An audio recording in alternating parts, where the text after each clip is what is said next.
Morning, students. How are you? Fine. Okay. Thank you. Let's start the metallic and non-metallic properties in periodic table today. Okay. Now, metal.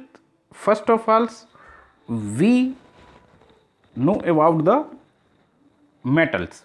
What elements are metals and what metals are non-metals and what animals elements are non-metal non-metals or metalloids. Okay. Okay. Okay, see now, first of all, metallic property or metals. The metal like sodium and magnesium have the tendency to lose electrons of their outermost shell. The elements which lose the electron of outermost shell is known as the metals and the property is known as the metallic properties. Okay जब electron को lose करेंगे तो इन पे positive charge आता है, therefore they are also known as the electropositive element. Okay, they are solid except mercury. Important point, most important point, सारी metals, all metals are solids but except helium which is liquid on at the room temperature, normal temperature. Okay, now they are good conductor of heat and electricity, you know well. They are ductile and malleable. Ductile means thrown wire and malleable means जिसको beaten करके seat prepare की जा सकती है, जैसे okay ना, hammer मार अगर मेटल से मारा जाता है तो ये ब्रेक ना होके ये क्या करती है, ये फैलती है, चादर बनती है, तो ये मेलिएबल कहलाती है, malleable property. Ductile property, wire खींचना, मेटल का अगर मोटा तार है उसको फोर्स लगाएंगे, पुल करेंगे तो वो क्या हो जाएगा, खिंचता जाएगा, पतला होता जाएगा, तो the property is known as the ductile property. Trends in periodic table, they are put in left in periodic table, left side में periodic table, you know periodic table ये होती है पीरियडिक टेबल की. वर्टिकल कॉलम्स होते हैं और horizontal columns होते हैं. वर्टिकल कॉलम्स ये वर्टिकल कॉलम्स क्या होते हैं, ग्रुप्स, और हॉरिजॉन्टल कॉलम क्या होते हैं, पीरियड. तो लेफ्ट साइड में इस लेफ्ट साइड, ये लेफ्ट साइड है पीरियडिक टेबल का, ये राइट साइड है, तो लेफ्ट साइड में यहाँ पर आपके मेटल्स को पुट किया गया है. Okay dear, okay. Due to क्यों properties of element decrease from left to right, और जो प्रॉपर्टी है मेटलिक प्रॉपर्टी लेफ्ट से राइट जाएंगे तो डिक्रीज करती जाएगी. ड्यू टू रीजन क्या है, due to increase in effective nuclear charge. जैसे इफेक्टिव न्यूक्लियर चार्ज इंक्रीज होता जाएगा मेटलिक प्रॉपर्टी डिक्रीज कर जाएगी. क्यों, इफेक्टिव न्यूक्लियर चार्ज को इंक्रीज करने से जो लूजिंग इलेक्ट्रॉन लूजिंग प्रॉपर्टी है वो डिक्रीज करती जाती है. Okay dears, okay.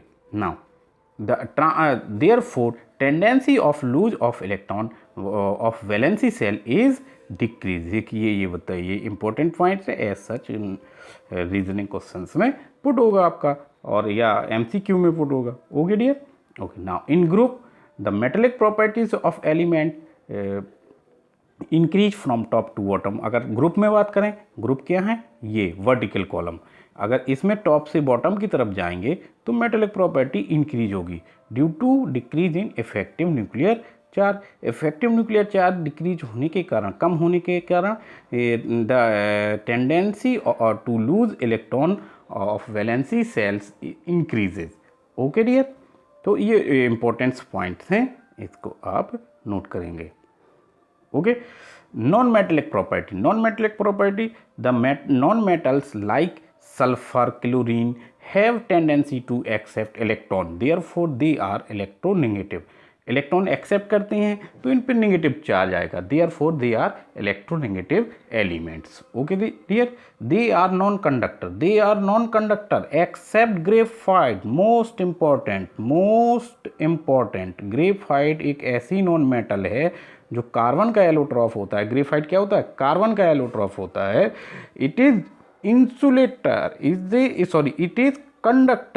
Is conductor. Graphite क्या है, कंडक्टर है, ताकि अन्य सारी नॉन मेटल्स होती हैं वो कैसी होती हैं, इंसुलेटर होती हैं या बेड कंडक्टर ऑफ हीट और एलिमेंट्स होते हैं, हीट और इलेक्ट्रिसिटी होती है। ओके डियर, देख रहे हैं आप, देखिए about 17 non metals are known, from which 11 gas or 1 liquid or 5 solid. Okay, similarly about 80% known element are metals। 180 की बात कर रहे हैं, 118 की बात कर रहे हैं, 118, इसमें से कितनी अबाउट 80% मेटल्स हैं, means 91 elements of known are metals. ठीक है, जिसमें से 90 क्या है आपकी, 90 लिखा है, ये यहाँ पे 98 नहीं है, सॉरी 90 है। 90 क्या है इसमें से सॉलिड्स हैं और 1 कैसी है, लिक्विड, और 1 जो लिक्विड है वो क्या है, हीलियम है, अभी अभी मैंने डिस्कस किया।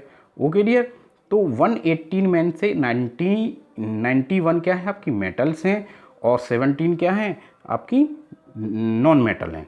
Okay dear, okay let's see the metallic property increase from left to right in the periodic table. Left से राइट जाएंगे तो पीरियोडिक टेबल में मेटेलिक प्रॉपर्टी इंक्रीज होगी due to increase in effective nuclear charge. तो the tendency to lose electrons decreases from left to right due to increase in effective nuclear charge. Okay dear, reason क्या, in group में, अगर group की बात करें, group में चलेंगे तो metallic property, non metallic property decrease करेगी due to decrease in effective nuclear charge and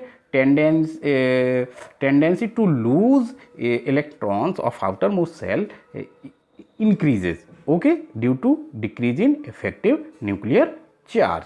Okay dear, not metalloids क्या होती हैं, the elements which have the some character of metals and some character of non-metals is known are the metalloids or submetal. About 8 elements are submetalloid or submetalloids. Okay, all of the submetalloid generally solids. Okay dear, they are situated in the middle of metals and non-metals in the zigzag pattern in periodic table. zigzag pattern में ऐसे ऐसे देखिए आप रखी होंगी periodic table में। Okay dear, now देखिए see important यहाँ पे पॉइंट है, about 180 elements are discovered.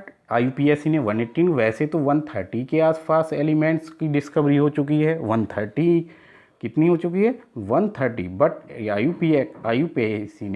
IUPAC ने केवल 118